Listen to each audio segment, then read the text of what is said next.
একটা গলদা যে বাচ্চা, এই দুটো কিন্তু আমাদের সাংঘাতিক বড় সমস্যা। যেটা আপনারা চাচ্ছেন যে এটার সাপ্লাইটা আসবে, রেভিনিউ সাপ্লাইটা আসবে, এটা একেবারেই মানে বৈধভাবে যেন আমরা সব কিছু করতে পারি। সরকার হয়তো এদিকে আগে অত বেশি মনোযোগ দেয়নি।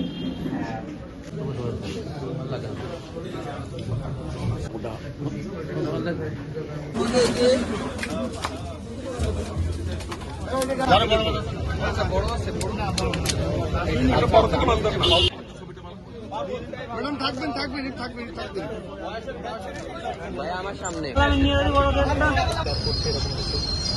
নির্বাচন বানচাল করা বা না করা এটা তো থাকবে, কিন্তু আমি এইটুকু বলতে পারি যে সরকারের দিক থেকে সর্বোচ্চ প্রস্তুতি আছে নির্বাচন করার, এবং নির্বাচন আমাদের করতেই হবে, কারণ কিন্তু সুস্থ একটা পরিবেশ থাকবে।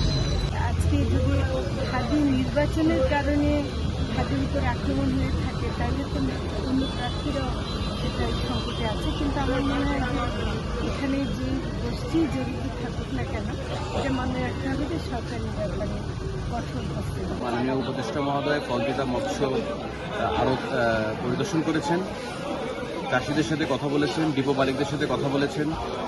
তাদের এখানে যে সমস্যাগুলো আছে চাষ সংক্রান্ত এবং মানসম্পন্ন নিয়ে এই যে সমস্যাগুলো আছে এগুলো নিয়ে আলোচনা করে তাদের কাছ থেকে সব কথাগুলো শুনেছেন এবং তিনি আশ্বাস দিয়েছেন এইগুলো লিখিত আকারে যদি আমরা উপস্থাপন করি ডিপার্টমেন্টের কাছে, ডিপার্টমেন্ট এই জিনিসগুলো নিয়ে বিবেচনা করবে এবং পরবর্তীতে এই সমস্যাগুলো সমাধান করবে। দেশীয় যে হ্যাচারিগুলান, এই হ্যাচারিগুলানে হচ্ছে হলো সর্বোচ্চ সারা বাংলাদেশে হয়তো 1 কোটি মাছ উৎপাদন হতে পারে, কিন্তু 1 কোটি মাছ আমাদের এলাকায় মাত্র 10 জন গের চাষির চাহিদা মিটয়, আর হাজার হাজার গের চাষি অন্য বিকল্প পথ বের করা লাগে।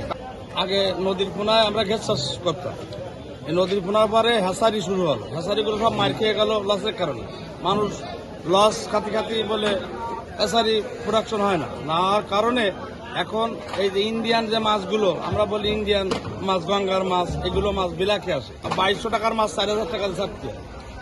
উপদেষ্টা মহোদয়ের কাছে আমাদের অনুরোধ যে মাছের যে চাহিদা, এই চাহিদাটা আমাকে যদি গ্যাস চাষিদের দিতে পারে তাহলে আমাদের গ্যাস চাষিটা অনেক উন্নতি হতে পারে।